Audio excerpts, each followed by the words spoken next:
warahmatullahi wabarakatuh. Kami dari kelompok 6 izin mempresentasikan hasil dari proyek kami yang berjudul Lupa AI atau Smart Scheduling Assistant. Sebelumnya izinkan kami perkenalkan diri. Saya sebagai moderator Fauzin Azima, dan ada juga Rizal Muslim Sinaga, Nazur Farizi, dan M. Albi Safana. Selanjutnya akan dibawakan oleh Nazur Farizi.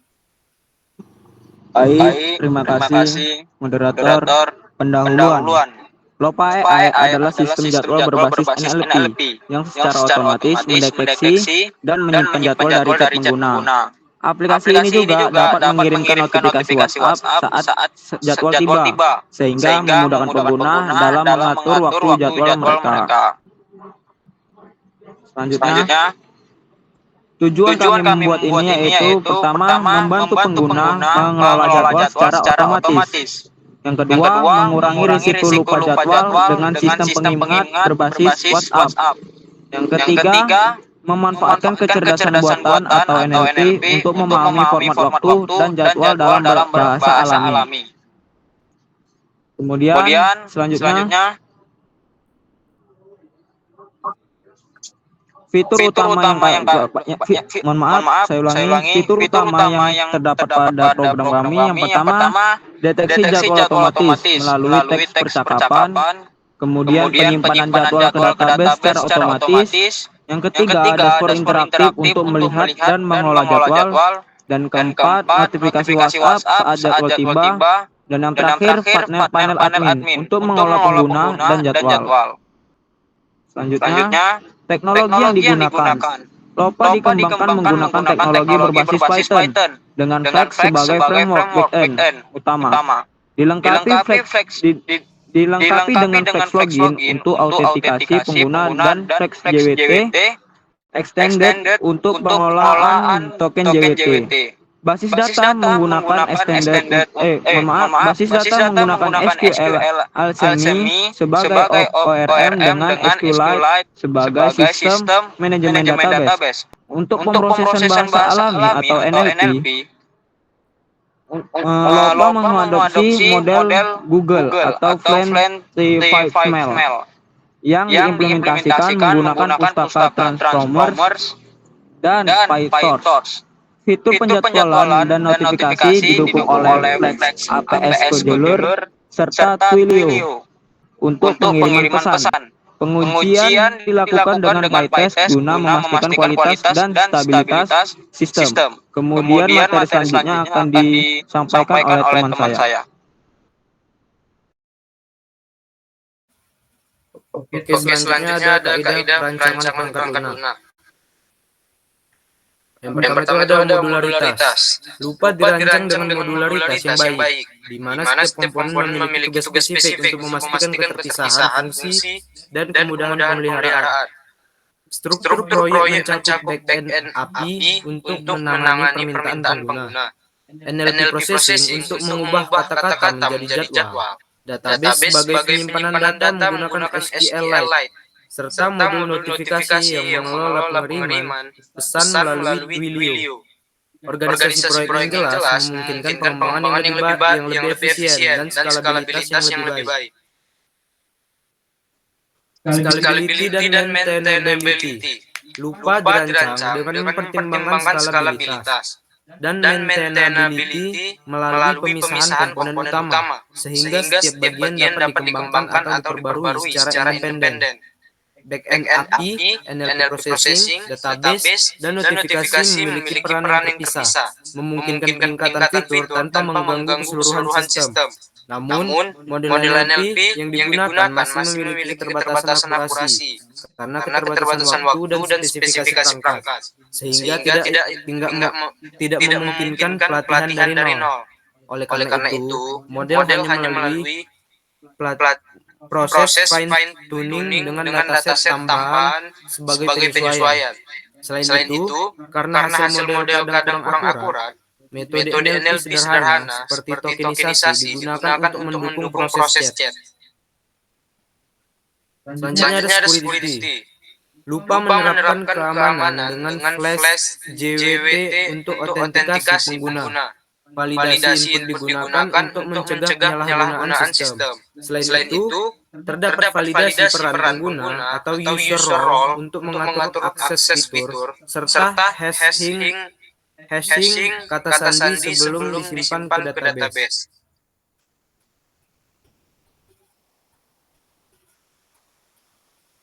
Nah, selanjutnya ada AI-based project. Lupa AI adalah AI-based project yang memanfaatkan natural language processing atau NLP untuk memahami dan mengelola jadwal secara otomatis melalui interaksi berbasis teks. Dengan menggunakan model Google atau Flan T5 Small, Lupa mampu mengekstrak informasi penting seperti nama acara, tanggal, dan waktu dari input pengguna dalam bahasa alami. Selain dalam fitur utama, AI juga digunakan dalam proses pengembangan proyek ini, seperti membantu dalam optimasi kode, debugging, serta pengujian otomatis menggunakan PyTest. AI-based tools seperti Copilot dan ChatGPT digunakan untuk mempercepat penulisan kode, menghasilkan skenario pengujian, serta memberikan rekomendasi optimasi arsitektur sistem. Dengan pendekatan ini, Lupa tidak hanya menerapkan AI dalam fungsionalitasnya, tetapi juga dalam proses pengembangannya, menjadikannya solusi cerdas yang lebih efisien, akurat, dan scalable. Nah, selanjutnya akan dilanjutkan oleh teman saya.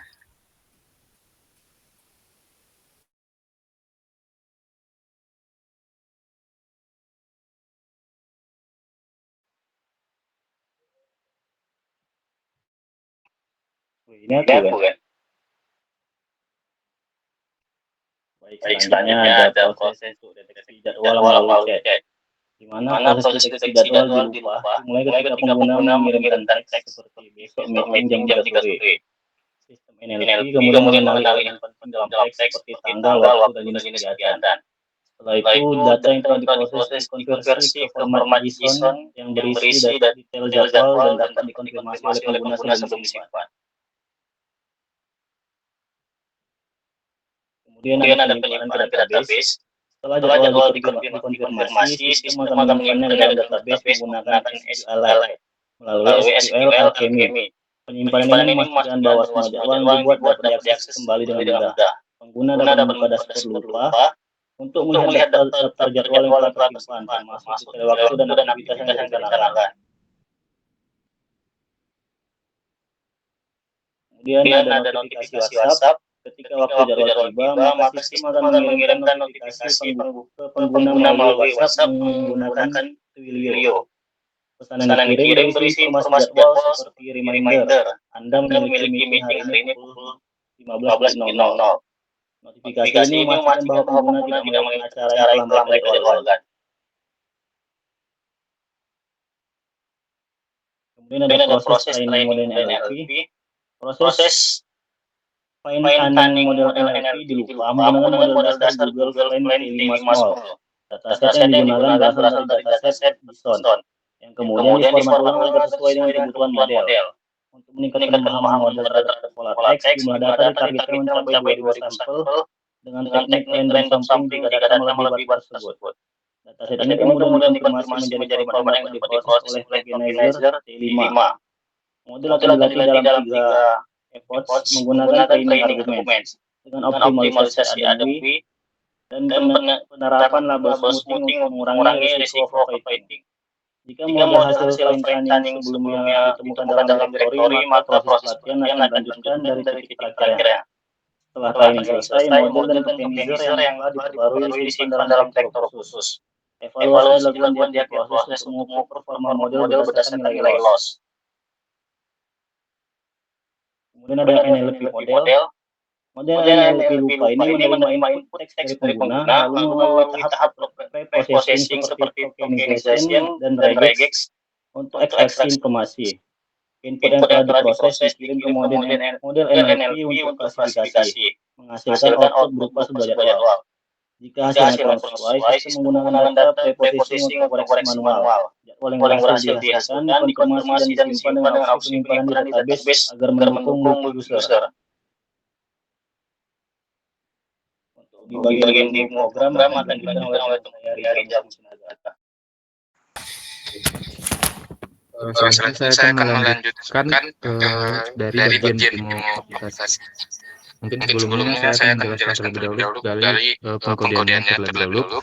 Jadi inilah pengkodean kami dalam aplikasi Lupa ini. Dan semua ini didokumentasikan di dalam skrip dokumentasi utama yaitu di redmi.md.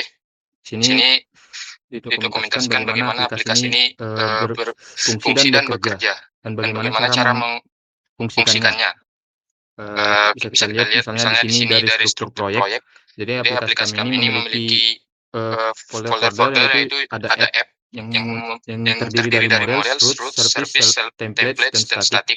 Models untuk model database yaitu user dan schedule, terus root itu untuk endpoint API dan routing flags. Terus service yaitu sebagai layanan utama dari aplikasi ini, NLP, WhatsApp notifier, sama scheduler. Terus ada templates yaitu tempat HTML-nya untuk tampilan dan juga static, sama juga untuk tampilan. Terus ada migrasi untuk migrasi database, terus NLP untuk model NLP dan dataset. Nah, di sini modelnya di fine tuning menggunakan Google Swan.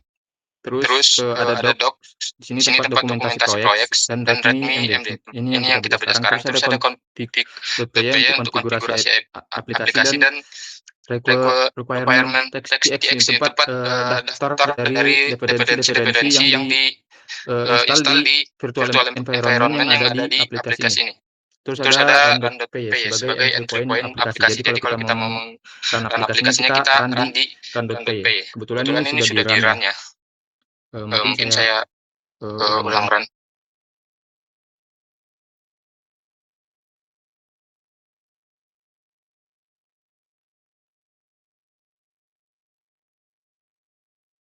Oke.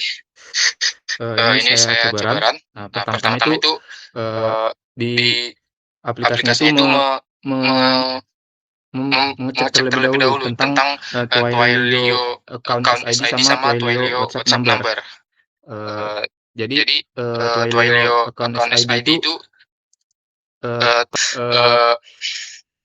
kode rahasia lainnya. Terus setelah ini model NLP yang sudah di training dari fitur fine tuning tadi itu dimuat. Setelah itu server berjalan, lalu scheduler berjalan. Scheduler ini berjalan setiap 1 menit. Jadi setiap 1 menit akan diperiksa apakah ada jadwal yang harus dikirimkan melalui WhatsApp notifier. Oke. Terus kita akan coba jalankan aplikasinya. Mungkin saya akan menjelaskan secara sederhana saja dari aplikasi ini.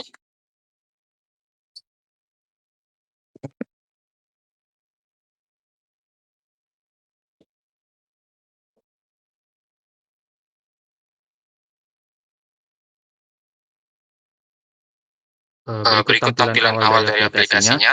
Terdapat ucapan selamat, terus tombol untuk mencoba. Terus ada juga tombol untuk mengganti tema yang jadi dark mode.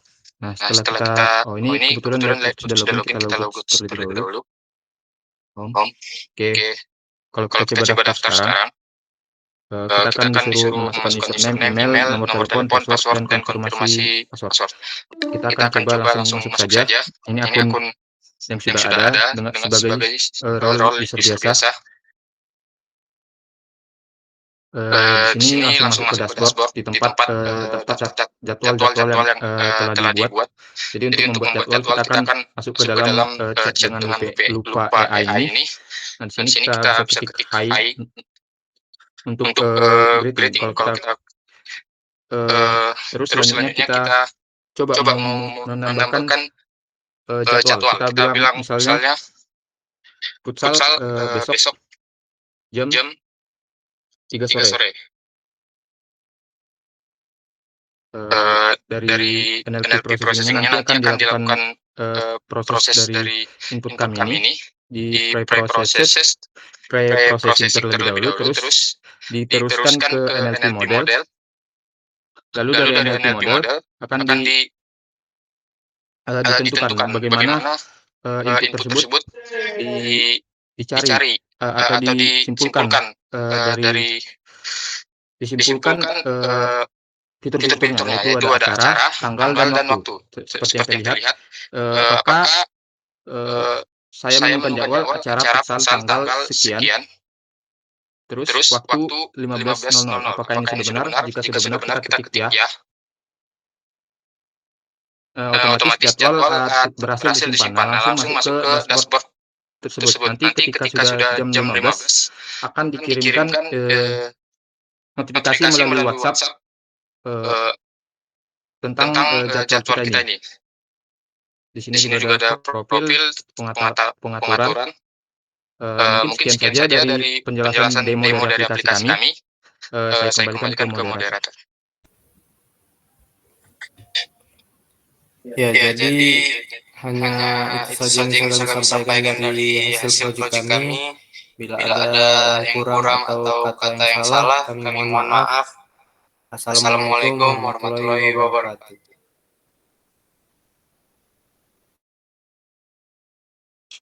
Sudah siapkan? Let's go.